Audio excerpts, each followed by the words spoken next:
সারাদিন যেখানে যে অবস্থাতেই থাকে না কেন, ঘর হচ্ছে শান্তির জায়গা। আর সেই শান্তির জায়গাটাকে যদি একটু সুন্দর থেকে আরেকটু সুন্দরতম করা যায় তাহলে মন্দ কি বলেন? আর এই যে দেখেন আমার দুষ্টুটা কত কাজ করছে। সো হ্যালো এভরিওয়ান, আসসালামু আলাইকুম। আজকে আমি দেখাবো আমাদের বাসাটাতে পাটাতন করা ছিল এবং সেখান থেকে আমরা সিলিং দিলাম এবং দেখতে কতটা পরিবর্তন হলো। এই যে সকাল সকাল লোক চলে আসলো, বেশ কয়েকদিন আগেই অর্ডার দেওয়া হয়েছিল। তো আমার শ্বশুর বাবা অর্ডার দিয়েছিল। আর এটা হচ্ছে জান্নাতের রুম। জান্নাতের রুমটাও আমি আর জান্নাত পছন্দ করে দিয়েছিলাম আর কি সিলিংটা। উপরে পাটাতনে আমাদের কিছু পুরোনো জিনিস আছে, সেগুলো আমরা যেগুলো প্রয়োজনীয় অতি প্রয়োজনীয় মানে সবসময় লাগবে না সেগুলো আমরা নামিয়ে ফেলছিলাম, আর যেগুলো লাগবে না সেগুলো আমরা বিক্রি করে দিয়েছি। আর ওখানে একটা সিঁড়ি ছিল, সিঁড়িটার ভিডিওটা আমি নিতে পারিনি। তো এই যে মিস্ত্রি কাজ করছে দেখেন, তারা খুব সকাল সকালে চলে আসছে এবং তাদের পর্যাপ্ত কাজ করে ফেলতেছে। আর তারা কাজ করতে করতে প্রায় একদম রাত 9টা বানায় ফেলছিল এবং ঘরের অবস্থা যা হয়েছিল সেটা মানে ভিডিও শেষে দেখতে পারবেন। এ ধরনের ঘরে হচ্ছে ইন্টেরিয়র করা যায় এবং সেটা অনেক বেশি ব্যয়বহুল, যেহেতু আমাদের সামনে আরও কিছু বিয়ের কাজ আছে। তারপরে আমরা চাচ্ছি না আর কি, আমরা অন্যথায় আমাদের অন্য একটা বাড়ি করার প্ল্যান আছে, এই জন্য আমরা এখানে আর বেশি খরচ করার চেষ্টা করতেছি না। এই জন্য আমরা জাস্ট অল্প খরচের ভিতরেই আমরা সিলিংয়ের কাজটা করতেছি।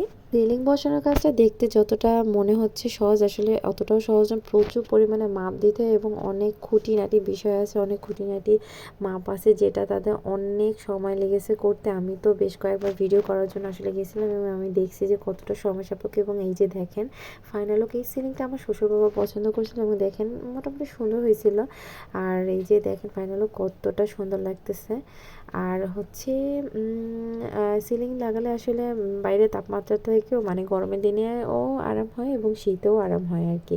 আর এটা হচ্ছে জান্নাতের রুম। এই যে দেখেন সিলিংটা আমাদের পছন্দ এবং সিলিংটা কত সুন্দর হয়েছে। এই সিলিংটা আমার বেশ ভালো লাগছে। আমার ইচ্ছা করতেছিল যে আমার রুমেও লাগাই, কিন্তু আমার রুমে তো অনেক আগে লাগানো হয়ে গেছিল। তো এই ইচ্ছা আছে যদি পারি আমি পরবর্তীতে আবার এই সিলিংটা লাগাবো একদম সিম্পলের ভিতরে, বা শুধু সাদা কালারটা আসলে এই ধরনের রুমে ফোটে ভালো, আমরা আগে বুঝি নাই। তো এই যে ঘরের অবস্থা একদম নাজেহাল এবং এগুলো আমাদের পরিষ্কার করতে করতে প্রায় 12টা থেকে 1টার বেশি বেজে গেছিলো এবং সবগুলো আমি করতেও পারিনি। পরের দিন করা লাগছে। আমরা 3জন, আমি, আমার শাশুড়ি আম্মু এবং আমার ননদ একসাথে সবাই মিলে কাজ করতেছিলাম। সাফিও করতেছিল, তবুও আমাদের অনেক সময় লাগছিল। পুরো ঘর একদম অগোছালো হয়ে গেছিল।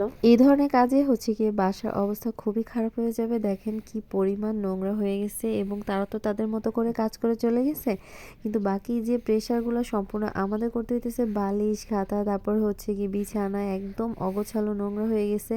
যে এতটা ময়লা হবে আমরা না আসলে কেউ বুঝতে পারি না, তাহলে এর উপরে হয়তো কিছু একটা দিয়ে দিতাম। এবং তার এমন একটা সময় আসছে রান্নার টাইম, ওই টাইমে যে এদিকে যে খেয়াল দিবে এরকমেরও কোনো একটা সুযোগ ছিল না।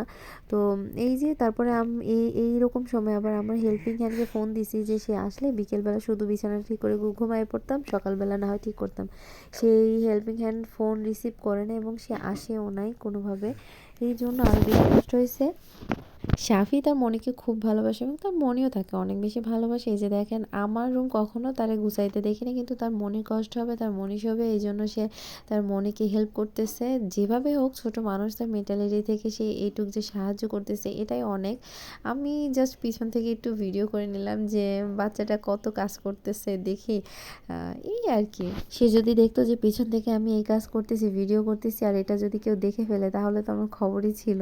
মানে ও কাজে এত বিভোর হয়ে গেছে যে ওর কোনো খেয়ালই নেই আমি ভিডিও করতেছি। আমার কোলে কিন্তু আজমাইন ছিল স্টিল, এই জন্য আমি হচ্ছে গিয়ে মানে কাজ করতে পারতেছিলাম না, সেই সুযোগে আমি ভিডিওটা করে নিলাম আর কি। আমি তার সাথে খুব মজা নিতেছিলাম, সে এত কিছু পারে আমার তো জানাই ছিল না, তাই আমি জাস্ট তাকে একটু খেপাচ্ছিলাম। এই যে তাহলে আমার আজকে সারাদিনের ব্লগ শেষ করছি। সবাই ভালো থাকবেন, সুস্থ থাকবেন, আল্লাহ হাফিজ। আর আমাদের জন্য সবাই দোয়া করবেন, আর সবাই সবার জায়গা থেকে ভালো থাকবেন, সেফ থাকবেন।